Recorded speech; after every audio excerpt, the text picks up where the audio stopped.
కానీ విజయనగరం జిల్లాలో ఎక్కువగా ఈవ్ టీచింగ్ కేసులు ఎక్కువ అవుతుంటాయి. అంటే మీ కేసులకి పోలీస్ స్టేషన్‌కొచ్చి కొన్నుంటాయి. రాకుండానే కొన్ని కాంప్రమైజ్ అవుతుంటారు.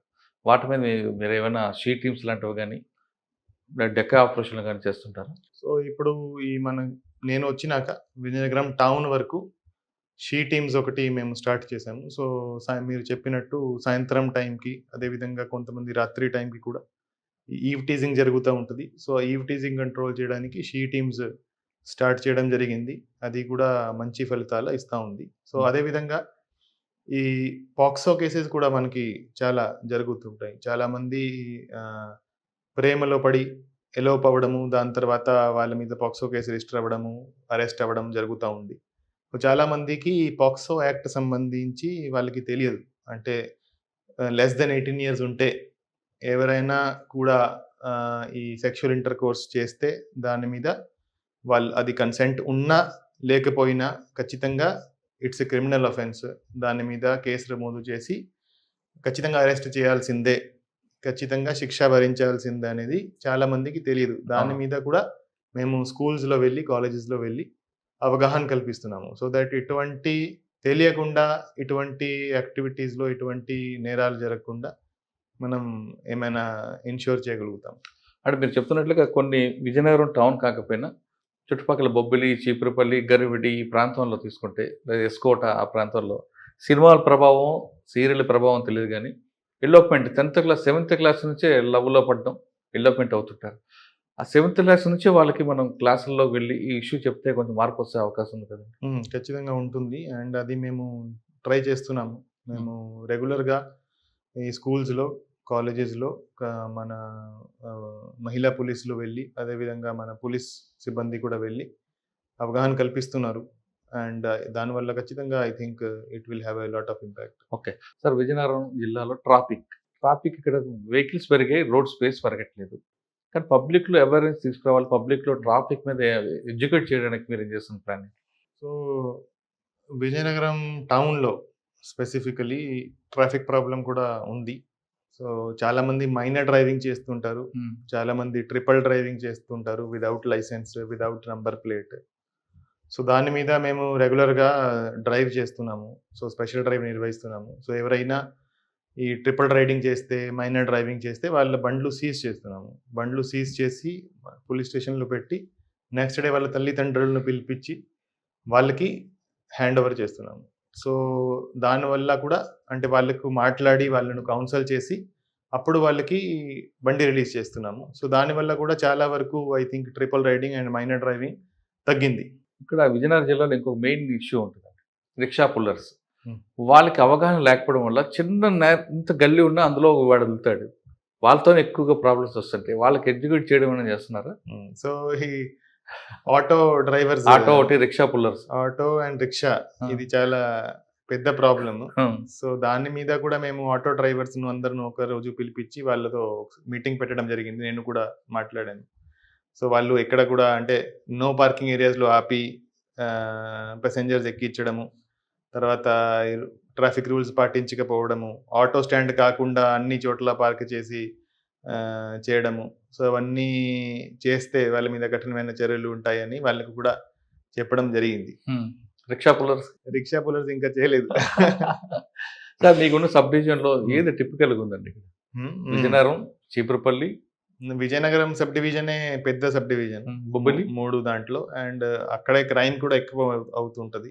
ఓకే. సో, ఈ కొత్త వలస, ఎస్కోట ఏరియా, అదేవిధంగా భోగాపురం ఎయిర్‌పోర్ట్ ఏరియా కూడా విజయనగరం సబ్ డివిజన్‌లోనే వస్తుంది. హ్మ్. సో, విజయనగరం పెద్ద సబ్ డివిజన్. అక్కడ క్రైమ్ కూడా ఎక్కువ.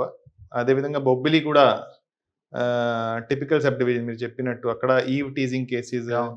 ఇటువంటి పాక్సో కేసెస్ ఎక్కువ రిపోర్ట్ ఎక్కువ అవుతుంటాయి. అవుతున్నాయండి. ఎలోప్‌మెంట్ ఎక్కువ ఉంటదా? అవును. అవును. హ్మ్. ఇక్కడ మరి వాటి మీద మీ ఫోకస్ ఉంటదా? యెస్. యెస్. హ్మ్. సార్ బొబ్బిలి దాటిన తర్వాత ఏఎస్ రాజు సారీ భారత్ మన్యం జిల్లా. హ్మ్. హ్మ్. హ్మ్. అక్కడ కూడా కొంత ఎఫెక్ట్ ఉండే ఒకప్పుడు ఉండేది. హ్మ్. హ్మ్. అదేమైనా ఎదురవుతుందా మీకు? అది ఇప్పుడు as of now left wing extremism even పార్వతీపురంలో కూడా చాలా తక్కువనే ఉంది. Almost negligible. విజయనగరం జిల్లాలో అసలు లేదు. సో, అటువంటి ప్రాబ్లమ్ మాకు యాస్ ఆఫ్ నౌ లేదు. ఓకే. చీపురుపల్లి ఆ ప్రాంతం పరిస్థితులేంటండి? చీపురుపల్లిలో కూడా ఈ ఒక ఫ్రాక్షన్ విలేజ్ ఉంటుంది చీపురుపల్లిలో. లక్ష్మీపేట, ఉమ్, లక్ష్మీపురం. లక్ష్మీపురం. సో అక్కడ కూడా అప్పుడు ఒక ఇన్సిడెంట్ జరిగింది. అవును, ఎస్సీస్ అండ్ బీసీస్ మధ్య అది ఒక ఇప్పటికీ accident. కోర్టులో ఉంది, ఆ, ఎప్పటికైనా అది బ్లాస్ట్ అవ్వచ్చు. సో అది ఉంది, దాని మీద కంటిన్యూస్ గా వాచ్ చేస్తున్నాము. ఆ కేసు కూడా కోర్టులో నడుస్తుంది. ప్రతి వాయిదాకి మేము బందోబస్తు వేసుకుంటున్నాము. సో వాళ్ళతో మాట్లాడుతున్నాము, అక్కడ మీటింగ్లు కూడా పెడుతున్నాము, బైండ్ ఓవర్ చేస్తున్నాము. సో దాని మీద కంటిన్యూస్ గా మా వాచ్ ఉంటుంది. అదేవిధంగా దాని చుట్టుపక్కల ఏరియా కూడా చాలా సెన్సిటివ్ ఏరియా. అంటే రాజం ఏదైతే మనకి శ్రీకాకుళం నుంచి వచ్చిందో, so Rajam and Rajam surroundings, అదేవిధంగా చీపురుపల్లి, గరివిడి, సో చాలా సెన్సిటివ్ ఏరియాస్. అక్కడ కూడా కొంత ఇది రౌడిజం ప్రాబ్లం కొంతవరకు ఉంది. అదేవిధంగా ఈ క్రైమ్ అగేన్స్ట్ ఉమెన్ కూడా కొన్ని ఐసోలేటెడ్ ఏరియాస్ ఉన్నాయి, అక్కడ కొంత జరుగుతుంటది. సో దాని మీద కూడా ఫోకస్ చేస్తున్నాం. ఓకే, హైవే ఒకటి ఉందండి. హైవే మీద మీరు ఎందుకంటే ఎక్కువ యాక్సిడెంట్ జరిగే జోన్ అంతా మీ దగ్గర ఉంది. పూచిపాటి రేగ, భోగాపురం. అదే ఇప్పుడు NH16 ఒకటి మన జిల్లా ద్వారా పోతుంది. అదేవిధంగా NH26 కూడా ఈ విజయనగరం, బొబ్బిలి ద్వారా పోతుంది. సో 2 హైవేస్ మీద యాక్సిడెంట్స్ రెగ్యులర్గా జరుగుతున్నాయి. సో యాక్సిడెంట్స్ మనం ఎలా తగ్గించగలమో దాని మీద కూడా మేము స్టెప్స్ తీసుకుంటున్నాము. సో నార్మల్గా మనకి ఎక్కడైతే ఈ డిస్ట్రిక్ట్ రోడ్స్, చిన్న చిన్న రోడ్స్, విలేజ్ రోడ్స్ వచ్చి కలుస్తాయో హైవేకి, అక్కడ మనకి యాక్సిడెంట్స్ జరుగుతాయి. సో అవన్నీ రోడ్స్ మీద స్పీడ్ బ్రేకర్ పెట్టేటట్టు మేము చర్యలు తీసుకుంటున్నాము. అదేవిధంగా హైవే మీద కూడా జిగ్జాగ్ మేనర్లో బ్యారికేడ్స్ పెట్టి, లేకపోతే శాండ్ డ్రమ్స్ పెట్టి హైవే మీద వెళ్ళే వెహికల్స్ స్పీడ్ తగ్గించే విధంగా మేము చర్యలు తీసుకుంటున్నాము. దానివల్ల మనకి కొన్ని లాస్ట్ 3 monthsలో కొంతవరకు యాక్సిడెంట్స్ తగ్గాయి. సో రాబోయే రోజుల్లో ఇంకా ఇంటెన్సిఫై అది చేస్తాము. అండ్ యాక్సిడెంట్స్ కూడా ఎలా తగ్గించాలో దాని మీద కూడా మేము వర్కౌట్ చేస్తున్నాం. ఓకే సార్, మీ దగ్గర ఎక్కువ రైల్వే స్టేషన్ కనిపిస్తాయి మీ జిల్లాలో. విజయనగరం, బొబ్బిలి, చీపురుపల్లి, గరివిడి కంటిన్యూ స్టేషన్ ఉంటాయి. ప్రతి రైల్వే స్టేషన్కి బ్యాక్ సైడ్ ఇల్లీగల్ యాక్టివిటీ జరుగుతున్నాయి, మాకు కొంచెం హెల్ప్ చేయండి అంటే చాలా మంది అడుగుతున్నారు. ఇప్పుడు మీరు చెప్పినట్టు విజయనగరం రైల్వే స్టేషన్ దగ్గర ఎక్కువ ఈ గాంజా యాక్టివిటీ ఉండేది. విజయనగరం కానీ, బొబ్బిలి, చీపురుపల్లి, సో అన్ని రైల్వే స్టేషన్స్. సో అన్ని దాని మీద మేము ఫోకస్ చేసాము. ఫర్ ఎగ్జాంపుల్ ఈ విజయనగరం రైల్వే స్టేషన్ దగ్గర గాంజా అమ్మడం, గాంజా కొనడము ఎక్కువ ఉండేది. ఇప్పుడు దట్ హ్యాస్ బీన్ కంట్రోల్డ్. సో ఇప్పుడు ఎవరు కూడా అక్కడ మీకు కనపడరు. అదేవిధంగా మిగతా స్టేషన్స్ కూడా మేము రెగ్యులర్గా చెక్ చేస్తున్నాము. ఏదైతే మేము గాంజా టీం మేము కాన్స్టిట్యూట్ చేసామని చెప్పాను, వాళ్ళు కూడా ఈ రైల్వే స్టేషన్ ఏరియాస్లోనే ఎక్కువ కాన్సన్ట్రేట్ చేస్తున్నారు. వాళ్ళే ఆ ట్రాక్స్ మీద, లేకపోతే ట్రాక్స్ పక్కన అక్కడ కూర్చొని తాగడము, అక్కడ తాగి తిరగడము, సో అటువంటి జరగకుండా మేము చర్యలు తీసుకుంటున్నాము.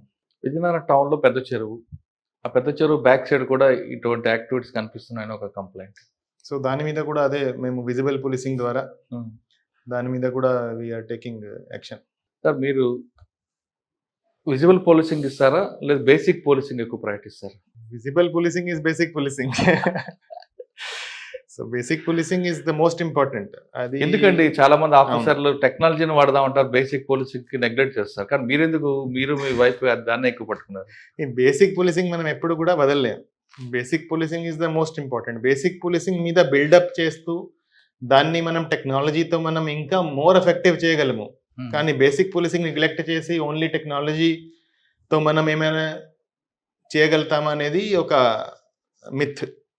సో బేసిక్ పోలీసింగ్ ఖచ్చితంగా జరగాలి. బేసిక్ పోలీసింగ్ను మనం టెక్నాలజీతో యూజ్ చేసి మనం చాలా చాలా ఇంకా ఎఫెక్టివ్గా చేయగలము. అది మేము చేయడానికి ట్రై చేస్తున్నాం.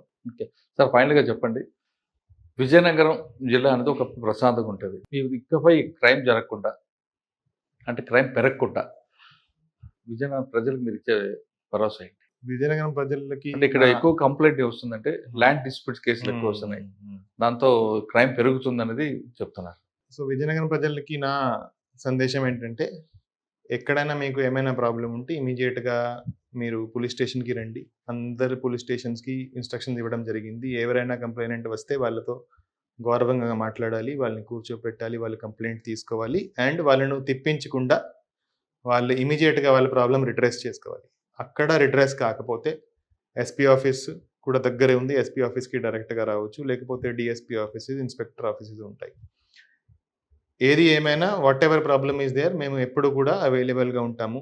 మా ఫోన్ నెంబర్స్ ఉన్నాయి, మా హెల్ప్ లైన్ నంబర్ ఉంది. సో, దాని మీద కూడా ఏ కాల్ నా నంబర్‌కి కూడా వచ్చినా ఖచ్చితంగా ప్రతి కాల్ మేము అటెండ్ చేస్తున్నాము.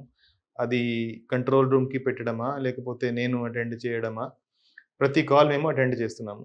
సో, ఎవరికైనా ఏమైనా ప్రాబ్లమ్ ఉంటే ఇమ్మీడియేట్‌గా పోలీస్ డిపార్ట్‌మెంట్‌ని అప్రోచ్ చేయండి. మేము మీ ప్రాబ్లమ్ ఖచ్చితంగా రిజాల్వ్ చేస్తాము అండ్ చట్టపరమైన చర్యలు తీసుకుంటాం.